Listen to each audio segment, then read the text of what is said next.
you feel stuck and held back in your freestyle, this may be occurring in your own technique, and I will show you how to correct it.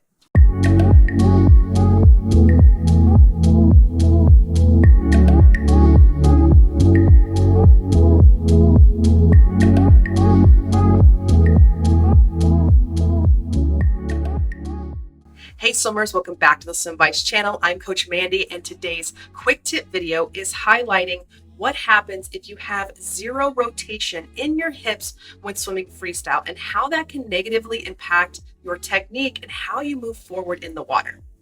Now, before I get started, if you are new to the channel or you've been watching my content, be sure to hit the subscribe button below.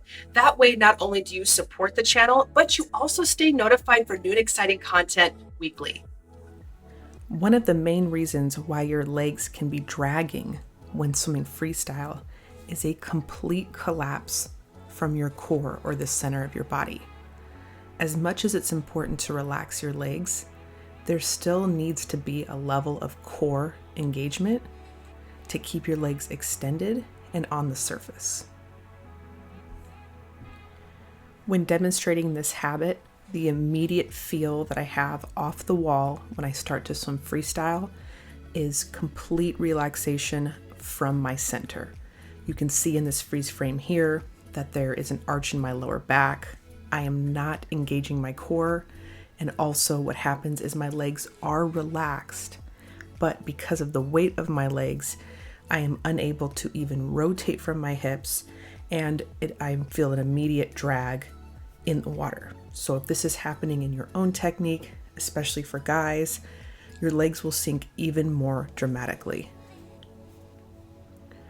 So as it is important to learn how to relax and shut off your kick so you're not reliant on it, it can also negatively impact your stroke.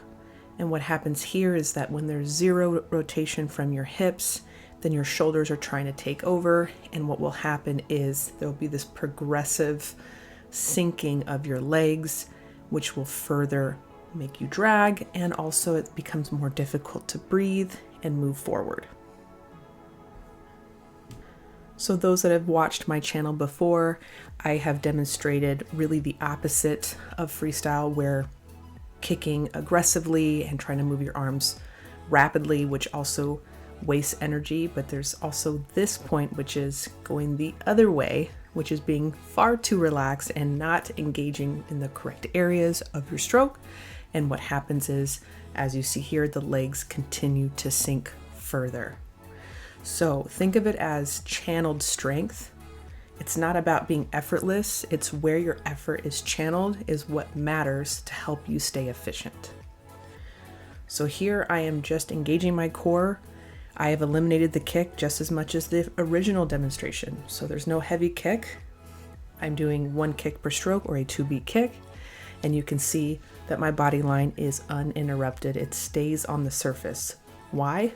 Because my core is engaged. So here I feel complete activation throughout my entire body line, which then keeps my body supported on the surface. Because of that, I'm able to rotate easy from my hips. There's no dropping of my legs. I'm still eliminated the same amount of kicking as before. However, you have to channel in that strength. Otherwise, you're going to give into your surroundings and create more unnecessary drag. This in the same capacity as kicking way too much or pulling heavy. So both of those sides of the spectrum are a little too much.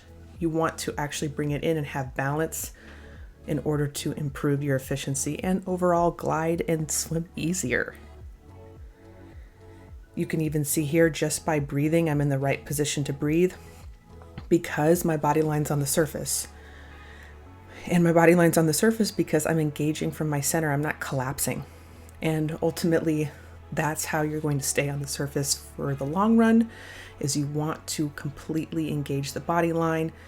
And where that collapsing typically happens first is from the center of your body.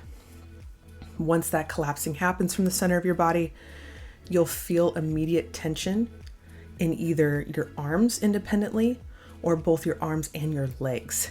because there's nowhere to find that stability once you collapse from your center. So as you saw in the first demonstration where my legs were completely sinking, here my legs are not sinking. They're staying high up on the surface, and I'm not keeping them up because of kicking. It's merely body position and muscle activation and where you're activating from, which is from your center.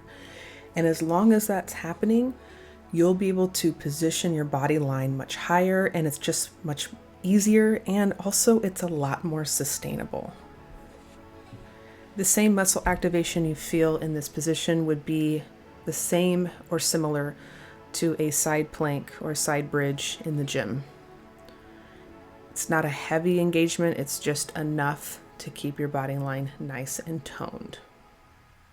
And in this last demonstration, I'm actually collapsing from my center with a little more of a kick, and you can see how much my lower back arches and my hips drop just a little under the water. And because of that little bit of collapsing here, not as dramatic as the first demonstration, I have to rely on kicking more to try to stabilize myself on the surface. So here you can see that I've collapsed a little bit, not as dramatic as before, but enough to feel there's no toned feeling from my center, and then I end up having to put tension in my legs to kick harder. So here it's not a heavy kick, but because I'm having to kick more means I'm wasting more energy when it could be much easier if I just worked on my center and my body line and I don't have to kick as much. So it just depends on what your priorities are with freestyle. If you're looking to conserve energy and swim faster with less effort, it's much easier to reposition your body line and actually learn a 2-beat kick first, and then you can start adding a 4 or 6-beat pattern once you've established a solid framework with a 2-beat kick. So for those that are watching and never heard of this term before, a 2-beat kick means 2 kicks per stroke cycle, or 1 kick per stroke. Okay, swimmers, if you are struggling with rotation, try a couple of these points the next time you go to the pool and share with me in the comments below. Now, if you're watching this video and you want to understand and learn how to execute a 2-beat kick, hit the pinned comments below and access my SwimVice program today.